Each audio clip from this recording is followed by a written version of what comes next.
Party ड्रग्सची queen अखेर पोलिसांच्या जाळ्यात. तरुणाईला नशेत ढकलणारी ती कोण? बार गर्ल ते ड्रग सप्लायर, प्रवास नेमका कसा? एक साधी दिसणारी बार गर्ल जी पार्ट्यांमध्ये वावरायची, लोकांसोबत मिसळायची, पण तिची खरी ओळख काही वेगळीच होती. ती फक्त बारमध्ये काम करणारी मुलगी नव्हती, तर ती ड्रग्सच्या मोठ्या नेक्ससमधली महत्त्वाचा मोहरा होती. पुण्यातून मुंबईत कामाच्या शोधात आलेली एक तरुणी बार गर्लपासून थेट ड्रग सप्लायर कशी बनली आणि कॉलेजच्या निष्पाप तरुणांना नशेच्या जाळ्यात ओढण्यामागे नेमकं कोणतं नेटवर्क काम करत होतं, याचा सविस्तर आढावा या व्हिडिओच्या माध्यमातून आपण घेणार आहोत.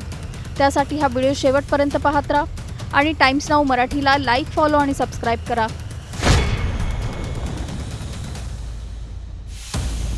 मुंबईत गोरेगाव नेस्को सेंटरमध्ये ड्रग्ज सेवन केल्यामुळे दोघांचा मृत्यू झाल्याची घटना घडली.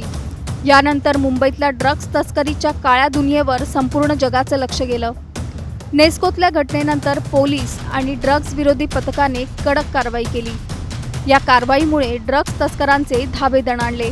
पोलिसांनी या प्रकरणात टिटवाळ्यात मोठी कारवाई केली. यात तब्बल 6 कोटी रुपयांचं ड्रग्ज जप्त करण्यात आलं.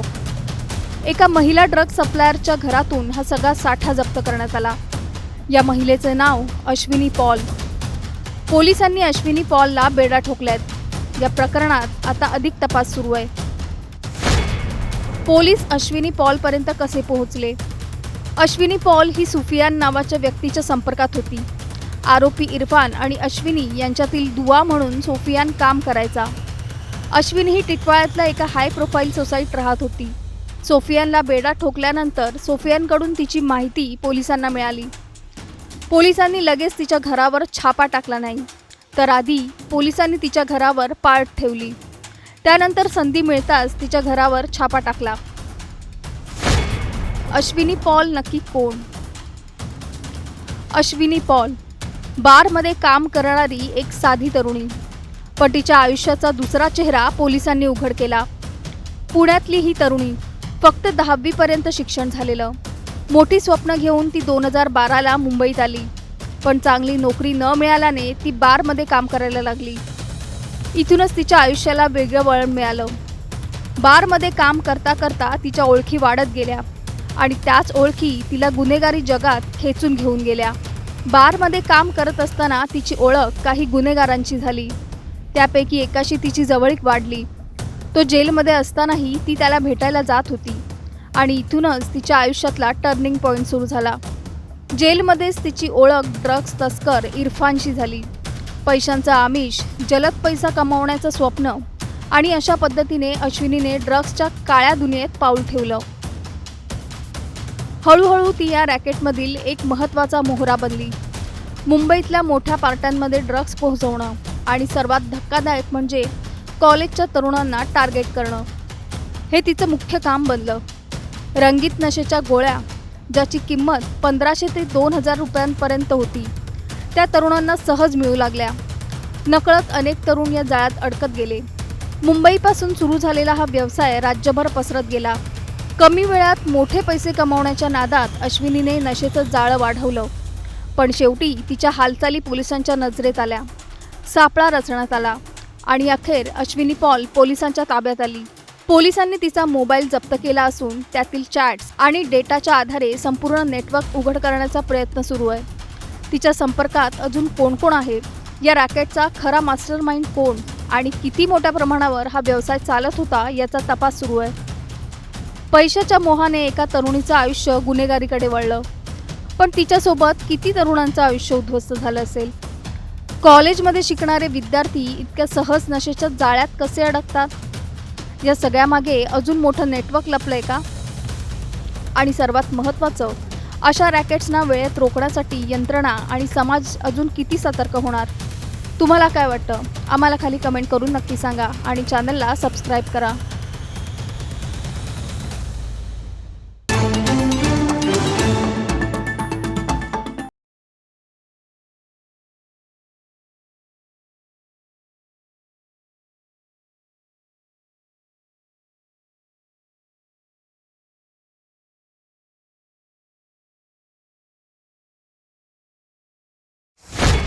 घरगुती वादाचा भयानक शेवट. 2 चिमुकल्यांसह आईची विहिरीत उडी. काळीच पिळवटून टाकणाऱ्या घटनेने लातूर हादरलं. एका आईने आपल्या लेकरांना कवटाळलं, तेही मृत्यूच्या कुशीत घेऊन जाण्यासाठी.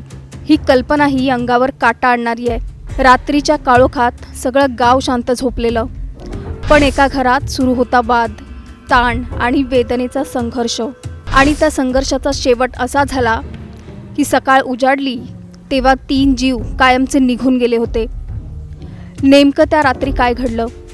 एका आईने असा टोकाचा निर्णय का घेतला?